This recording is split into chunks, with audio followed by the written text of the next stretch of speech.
آپ کو معلوم ہے کہ حضرت موسیٰ علیہ السلام کو جب تورات پر طلب کیا گیا تو کوہ طور پر تورات دینے کے لیے، تو پہلے 30 دن کے لیے بلایا تھا، پھر 10 دن کا اور اضافہ کر دیا گیا، 40 دن ہو گئے۔ فَتَمَّتْ مِيقَاتُ رَبِّكَ 40 لَيْلَةً۔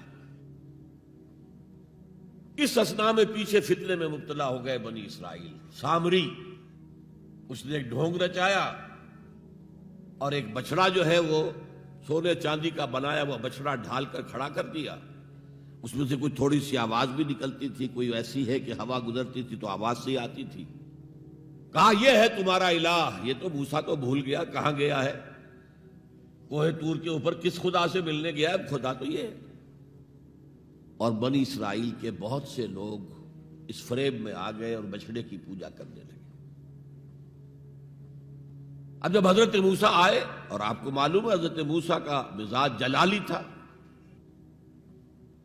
وہ پتھر کی تختیاں لے کر آئے تھے کہ جن پر کوہ طور پر اللہ تعالیٰ نے اپنے احکام 10 جو ہیں، دی 10 کمانڈمنٹس مشہور، وہ کندہ کر کے آپ کو دیے تھے، وہ ہاتھ میں لے کر آئے۔ یہاں معلوم ہوا یہ صورت پیش آ گئی ہے۔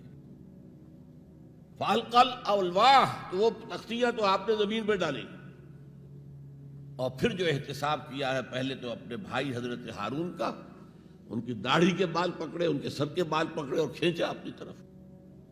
اس نے کہا کہ بھائی مجھے ذلیل نہ کرو لوگوں کے سامنے، میں نے انہیں روکا لیکن یہ تو مجھے قتل کرنے پر تل گئے تھے، اور مجھے اندیشہ یہ ہوا کہ کہیں آپ واپس آ کر یہ نہ کہیں ان فرقت بین بنی اسرائیل، کہ تم نے تو بنی اسرائیل کے درمیان تفرقہ پیدا کر دیا۔ تو میں نے کہا آپ ہی واپس آ کر نپٹے۔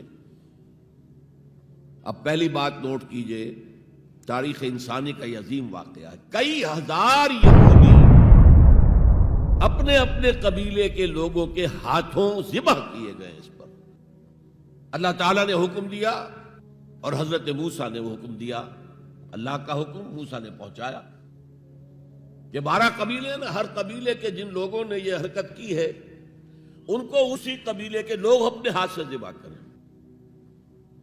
اب یہ بہت بڑی توبہ تھی، بہت بڑی توبہ تھی، بہت بڑی توبہ تھی، اپنے قبیلے کے لوگوں کو قتل کر دینا۔ پھر وہ 70 نمائندے لے کر تمام جو بڑے لوگ تھے کوہ طور پر حاضر ہوئے، اجتماعی طور پر اللہ سے عفو و درگزر کی درخواست بھی کرنے کے لیے۔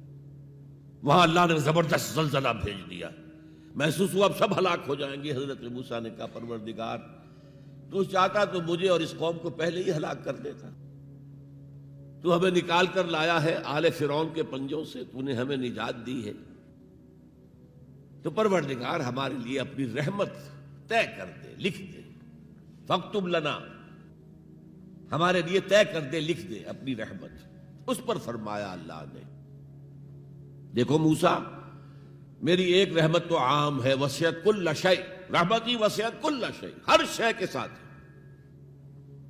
اور ایک میری خاص رحمت ہے، وہ میں لکھ دوں گا، طے کر کے رکھ دوں گا، للذین یتبعون الرسول النبی الامی، ان لوگوں کے لیے جو میرے رسول نبی امی پر ایمان لائیں گے اور ان کا اتباع کریں گے۔ یہاں بھی لفظ اتباع آیا، اور اس میں پھر حضور صلی اللہ علیہ وسلم کی کچھ شان بیان ہوئی ہے، بات لمبی ہو جائے گی، اور پھر فرمایا یہ گویا کہ اتباع کی تفسیر آ رہی ہے۔ اتباع کا مطلب کیا ہے؟